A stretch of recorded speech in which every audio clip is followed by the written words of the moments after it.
I often attribute Jacqueline Wilson to being one of the main reasons why I am now an author and why I live to write. I devoured her books as a child. She is the reason I fell in love with reading as well. And like a lot of kids born in the 90s, I also grew up reading and watching Tracy Beaker. And when I saw that My Mum Tracy Beaker was released, I think I did squeal a tiny little bit, and it proved to be very popular.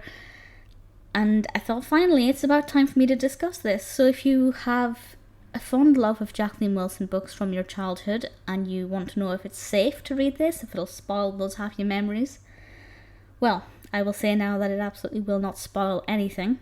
But I will talk a little bit about this without giving away any spoilers, just so you can get a bit of a background information to see if you are willing to go ahead and read it. But I must say, please do.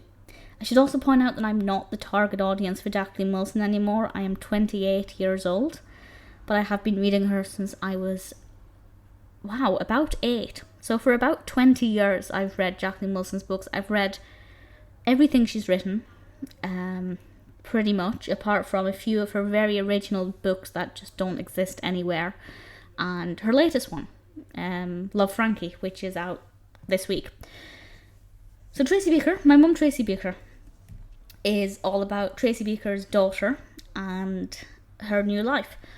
And the best way to kind of describe this to you is to read a little section from Amazon, a little description of the daughter, and then I'll bounce off of that with some extra thoughts. So Amazon says, Jess Beaker, Tracy's daughter, is a spitting image of her mum, but much more shy, sensitive, and only a little bit embarrassed by Tracy's fiery temper.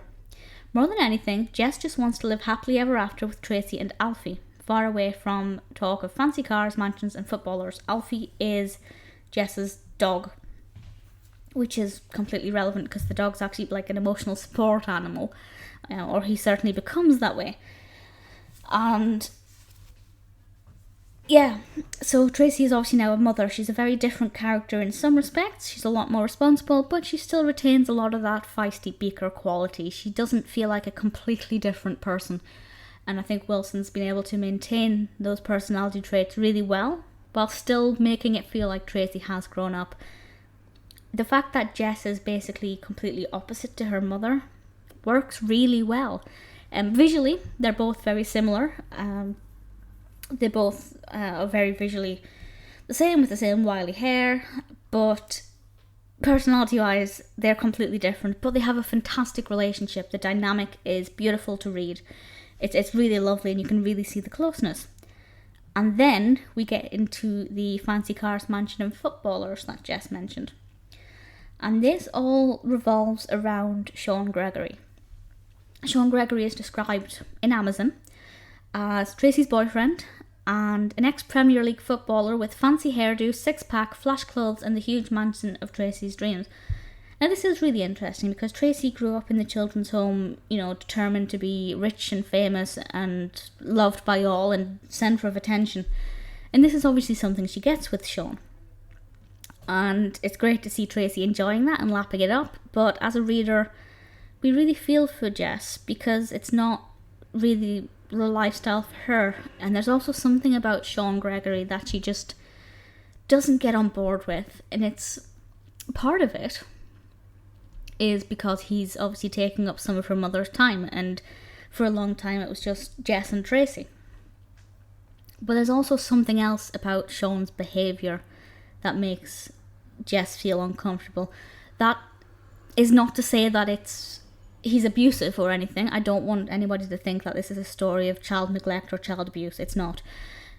But obviously the way he treats her is not exactly great. And that will unfold with the story. And I think for a lot of children reading this, that will resonate quite strongly. And not with me. I'm fortunate. I'm 28, so it would be irrelevant now anyway. But growing up, I wouldn't have felt this, but there are a lot of children who live with a stepfather or a stepmother and they don't get along. They feel like their parents' love has been switched over to the other partner. I think it's something that a lot of children could benefit from reading. Not because it makes the child to seem like they're overreacting, because sometimes, the step-parent can be unreasonable. But I think that it's done really very well. There are some other things that are happening in the book that were, I don't want to go into detail because I don't want you to spoil it, but there's some other things that happen that if you've read the previous Tracy Beaker books or if you're aware of the TV show, they do happen. And the great thing about that is that there are elements of the TV show in the book, but the elements of the TV show were never in the original Tracy Beaker books because they came first. So that's kind of exciting that Jacqueline Wilson has kind of gone backwards and took elements from the TV show to put into the new books. It works fantastically. If you are a young child or an adolescent, I think this book's a great read for you. If you grew up reading Tracy Beaker and watching Tracy Beaker, this is a fantastic way to relive those childhood memories while reading one of Jacqueline Wilson's latest books, because she's fantastic and phenomenal. And I know I'm biased, but in my defence, I do not like her Hetty Feather books.